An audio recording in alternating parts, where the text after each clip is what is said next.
दोस्तों, अगर आपको भी भारत और बांग्लादेश के बीच सबसे रोमांचक अंतिम गेंद तक खेला गया सांसें रोक देने वाला दूसरा टी20 मुकाबला पसंद आया हो तो वीडियो को लाइक जरूर कीजिएगा। आज के इस वीडियो का लाइक टारगेट केवल 100 लाइक का है, तो दोस्तों इस वीडियो को दिल से लाइक करना बिल्कुल ना भूलें। दोस्तों, आज भारत और बांग्लादेश के बीच 3 मैचों की टी20 सीरीज का दूसरा और सबसे इंपॉर्टेंट मुकाबला खेला गया और इस मैच में तो रोमांच की सारी हदें पार हो गई। जहां अंतिम गेंद तक ये बता पाना नामुमकिन था कि कौन सी टीम बाजी मारेगी। जहां बांग्लादेश के 247 रनों के जवाब में भारत के विध्वंसक बल्लेबाज कप्तान शुभमन गिल से लेकर यशस्वी जायसवाल और रिंकू सिंह का तूफान देखने को मिला। ऐसे में आज हम आपको इस वीडियो में बताएंगे भारत और बांग्लादेश के तीसरे टी20 का रोंगटे खड़े कर देने वाला पूरा हाईलाइट, जिसमें कौन बाजी मार पाया, अंतिम ओवर में कितने रनों की जरूरत थी, क्या रिंकू और जायसवाल मिलकर टीम इंडिया को जीत दिला पाएंगे। इन सब सवालों के जवाब इस वीडियो में आपको मिलेंगे, तो ऐसे में आप इस वीडियो को अंत तक जरूर देखिएगा। लेकिन इससे पहले अगर आप भी टीम इंडिया के बहुत बड़े फैन हैं तो आप इस वीडियो को एक लाइक जरूर कर लीजिए। दोस्तों, जैसा कि आप सभी तो जानते हैं कि इंडिया और बांग्लादेश के बीच 3 मैचों की सबसे खतरनाक टी20 सीरीज में 1-0 से आगे चल रही है। अब बारी है यह सीरीज जीतने की, जिसका दूसरा और निर्णायक मुकाबला आज मुंबई के ऐतिहासिक वानखेड़े क्रिकेट स्टेडियम पर शुरू हुआ। यहां बांग्लादेश के कप्तान नजमुल हुसैन संतो ने टॉस जीतकर पहले बल्लेबाजी करने का फैसला चुना और यहां जब बांग्लादेश की टीम बल्लेबाजी करने के लिए उतरी तो हमेशा की तरह उनके लिए पारी की शुरुआत लिटन दास के साथ तंजीद हसन की खतरनाक जोड़ी मैदान में आई। जहां दोनों बल्लेबाजों से उम्मीद तो यही लग रही थी कि पहले विकेट के लिए बड़ी साझेदारी देखने के लिए मिले, लेकिन दोस्तों यहां पर तंजीद हसन के रूप में पहला बड़ा झटका बांग्लादेश की टीम को जसप्रीत बुमराह ने दिया। जहां अब पहला बड़ा झटका लग जाने के बाद फिर बल्लेबाजी करने के लिए उतरे कप्तान नजमुल हुसैन संतो। जहां लिटन दास और संतो मिलकर साझेदारी को आगे बढ़ा पाते, उससे पहले लिटन को 7वें ओवर की दूसरी गेंद पर रियान पराग ने बोल्ड कर दिया और यहां लिटन 20 रन बनाकर ही आउट हो गए। अब ये 2 बड़े झटके लग जाने के बाद बांग्लादेश की टीम पूरी तरह से लड़खड़ा चुकी थी। ऐसा लग रहा था कि आज के मुकाबले में बांग्लादेश की टीम ज्यादा से ज्यादा भारत के आगे 120 या 100 रन ही बना पाएगी। अब यहां संतो और शाकिब अल हसन पर पूरा दारोमदार था अपनी टीम के लिए ज्यादा से ज्यादा रन बनाने का। लेकिन दोस्तों, भारतीय गेंदबाजों को कहां पता था कि ये दोनों बल्लेबाज मिलकर आज अपनी टीम की किस्मत चमकाने वाले हैं। जी हां दोस्तों, हुआ ये कि संतो ने ताबड़तोड़ बल्लेबाजी अपनी जैसी जारी रखी, उसी तरह का ढंग शाकिब ने भी दिखाया। जहां दोनों बल्लेबाजों ने मात्र 37 गेंदों में ही 72 रन की साझेदारी कर डाली थी। इस दौरान विकेट चटकाना काफी अहम हो चुका था। तभी कप्तान सूर्य ने फैसला किया कि वो गेंदबाजी पर अपने सबसे भरोसेमंद खिलाड़ी जसप्रीत बुमराह को लेकर आएंगे और 14वें ओवर की तीसरी गेंद पर बुमराह ने शाकिब के रूप में तीसरा बड़ा झटका बांग्लादेश की टीम को दिया, जो कि 43 रन बनाकर आउट हुआ। और उनके आउट हो जाने के बाद फिर बल्लेबाजी के लिए उतरे महमदुल्लाह। वो कप्तान संतो के साथ मिलकर साझेदारी को आगे बढ़ाते हैं और अपनी टीम के स्कोर को 150 रन के पार ये दोनों बल्लेबाज लेकर पहुंचे। इस दौरान बांग्लादेश की टीम लगातार आगे बढ़ती चली जा रही थी और दूसरी तरफ संतो का बल्ला रुकने का नाम नहीं ले रहा था। उन्होंने मात्र 34 गेंदों में ही भारत के खिलाफ 74 रन ठोक डाले थे। अब यहां से मैच पूरी तरह फंस चुका था। तभी अर्शदीप ने आकर 17वें ओवर में संतो का विकेट गिराया, जो कि 74 रन बनाकर इस मुकाबले में आउट हुए और संतो का विकेट गिर जाने के बाद भारतीय टीम को चैन की सांस आई। लेकिन महमदुल्लाह ने साथी बल्लेबाजों के साथ मिलकर अपनी टीम को 200 के पार पहुंचाया। इस दौरान महमदुल्लाह ने जहां 53 रन बनाए और बांग्लादेश की टीम 20 ओवर में 6 विकेट के नुकसान पर भारत के खिलाफ 245 रन बनाने में कामयाब रही। और इस दौरान भारत के लिए सबसे ज्यादा 4 विकेट जसप्रीत बुमराह के नाम रहे, तो वहीं 1-1 विकेट अर्शदीप सिंह और रियान पराग के नाम रहे। अब दोस्तों, बारी थी भारतीय बल्लेबाजों की इस मैदान पर कुछ चमत्कार कर दिखाने की। दोस्तों, टीम इंडिया को विस्फोटक शुरुआत दिलाने के लिए यशस्वी जायसवाल के साथ खतरनाक अभिषेक शर्मा की तूफानी जोड़ी मैदान में उतरी थी। ऐसा लगा था कि ये दोनों खिलाड़ी टीम इंडिया को ताबड़तोड़ शुरुआत दिलाएंगे, लेकिन अभिषेक शर्मा इस मुकाबले में एक बार फिर से जल्दबाजी कर बैठे। वो गेंदबाज के बिछाए जाल में फंस गए और फील्डर को अपना आसान सा कैच देकर इस खिलाड़ी को पवेलियन लौटना पड़ा। हालांकि उन्होंने शुरुआत तो शानदार की थी, लेकिन फिर भी वो इस मैच में केवल 9 रन बनाकर पवेलियन लौट गए। अब दोस्तों, अभिषेक का विकेट गिर जाने के बाद भारतीय टीम काफी ज्यादा दबाव में आ चुकी थी। अब अभिषेक जब आउट हुए तो बल्लेबाजी के लिए उतरे शुभमन गिल, जिन्हें आज नंबर 3 पर प्रमोट किया गया। जहां गिल और यशस्वी जायसवाल पर हर किसी की निगाहें थी कि ये दोनों बल्लेबाज दूसरे विकेट के लिए कितने रन जोड़ पाते हैं। इस दौरान सब कुछ सही चल रहा था। शाकिब अल हसन के ओवर में गिल ने एक के बाद एक लगातार 3 गेंद पर 3 खतरनाक छक्के लगाकर टीम इंडिया को तूफानी रफ्तार से आगे बढ़ाना शुरू कर दिया था।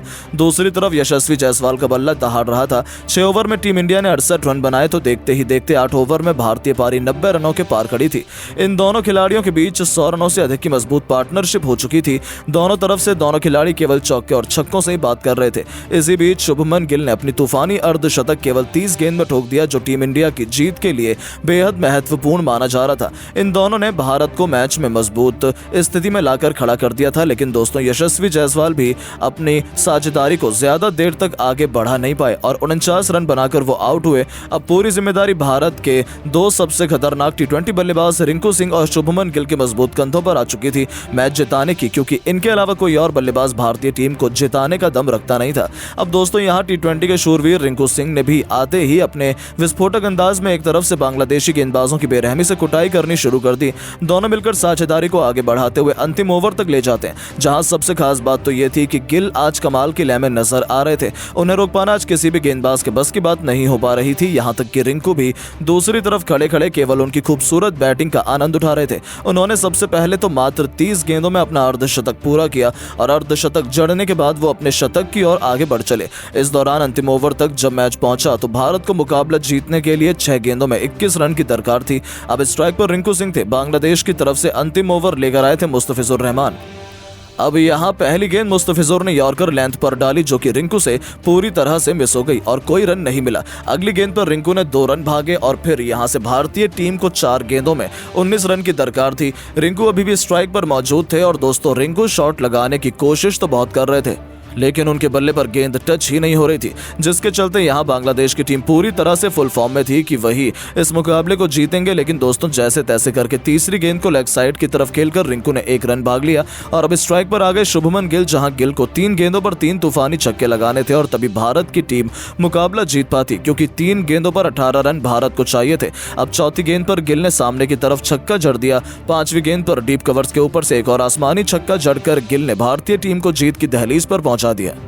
अब 1 गेंद शेष मात्र बची हुई थी और मैच जीतने के लिए 6 रन चाहिए थे। शुभमन बखूबी जानते थे कि मुस्तफिजुर वाइड यॉर्कर लेंथ डालने की कोशिश करेंगे और इसीलिए गिल ने पहले से ही अपनी आंखें जमा रखी थी और अपने बल्ले का परफेक्ट स्विंग दिखाते हुए उन्होंने डीप मिड विकेट के ऊपर से महेंद्र सिंह धोनी के अंदाज में मैच विनिंग 6 ठोक दिया, जिसके चलते भारतीय टीम के होनहार बल्लेबाज गिल ने इस दौरान अपना शतक तो पूरा किया ही किया, साथ ही साथ 108 रन की उन्होंने पारी खेली और अपने शतक के साथ उन्होंने भारतीय टीम को मैच भी जिताया। बाकी इस मुकाबले में रिंकू के बल्ले से 48 रन निकले। हालांकि दोस्तों हम आपको बता दें कि भारत और बांग्लादेश के बीच खेला गया ये दूसरे टी20 से ठीक पहले अभ्यास सत्र का मुकाबला था, जिसमें भारतीय टीम की जीत हुई। बाकी अब आप सभी की क्या राय है भारतीय टीम की ऐसी बल्लेबाजी और गेंदबाजी को देख लेने के बाद, और आप टीम इंडिया को 10 में से कितने नंबर देना चाहेंगे? अपनी कीमती राय नीचे कमेंट करके जरूर बताएं। दोस्तों आज भारत और बांग्लादेश के बीच 3 मैचों की टी20 सीरीज का पहला और सबसे इंपॉर्टेंट मुकाबला खेला गया और इस मैच में तो रोमांच की सारी हदें ही पार हो गई, जहां अंतिम गेंद तक ये पता लगा पाना नामुमकिन था कि कौन सी टीम बाजी मारेगी।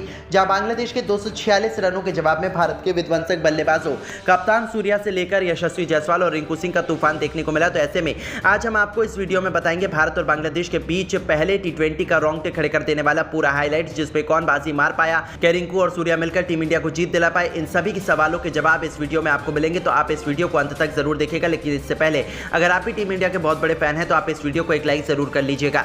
दोस्तों जैसा कि आप सभी तो जानते ही हैं कि इंडिया और श्रीलंका दौरे की समाप्ति के बाद इंडिया बांग्लादेश के बीच 3 मैचों की टी20 सीरीज का शुभारंभ हो चुका है, जिसका पहला मुकाबला आज मुंबई के ऐतिहासिक वानखेड़े क्रिकेट स्टेडियम पर शुरू हुआ। यहां बांग्लादेश के कप्तान नजमुल हुसैन संतो ने टॉस जीतकर पहले बल्लेबाजी करने का फैसला चुना और यहां जब बांग्लादेश की टीम बल्लेबाजी करने के लिए उतरी तो हमेशा की तरह उनके लिए पारी की शुरुआत लिटन दास के साथ तंजीद हसन की खतरनाक जोड़ी मैदान में आई। जहां दोनों बल्लेबाजों से उम्मीदें तो यही लग रही थी कि पहले विकेट के लिए बड़ी साझेदारी देखने के लिए मिल जाए, लेकिन दोस्तों यहां पर तंजीद हसन के रूप में पहला बड़ा झटका बांग्लादेश की टीम को जसप्रीत बुमराह ने दिया। जहां अब पहला बड़ा झटका लग जाने के बाद फिर बल्लेबाजी करने के लिए उतरे खुद कप्तान नजमुल हुसैन संतो। जहां लिटन दास और संतो मिलकर साझेदारी को आगे बढ़ा पाते उससे पहले ही लिटन को 7वें ओवर की दूसरी गेंद पर रियान पराग ने बोल्ड कर दिया और यहां लिटन 20 रन बनाकर ही आउट हो गए। अब ये 2 बड़े झटके लग जाने के बाद बांग्लादेश की टीम पूरी तरह से लड़खड़ा चुकी थी। ऐसा लग रहा था कि आज के मुकाबले में बांग्लादेश की टीम ज्यादा से ज्यादा भारत के आगे 120 या 100 रन ही बना पाएगी। अब यहां संतो और शाकिब अल हसन पर पूरा दारोमदार था अपनी टीम के लिए ज्यादा से ज्यादा रन बनाने का, लेकिन दोस्तों भारतीय गेंदबाजों को कहां पता था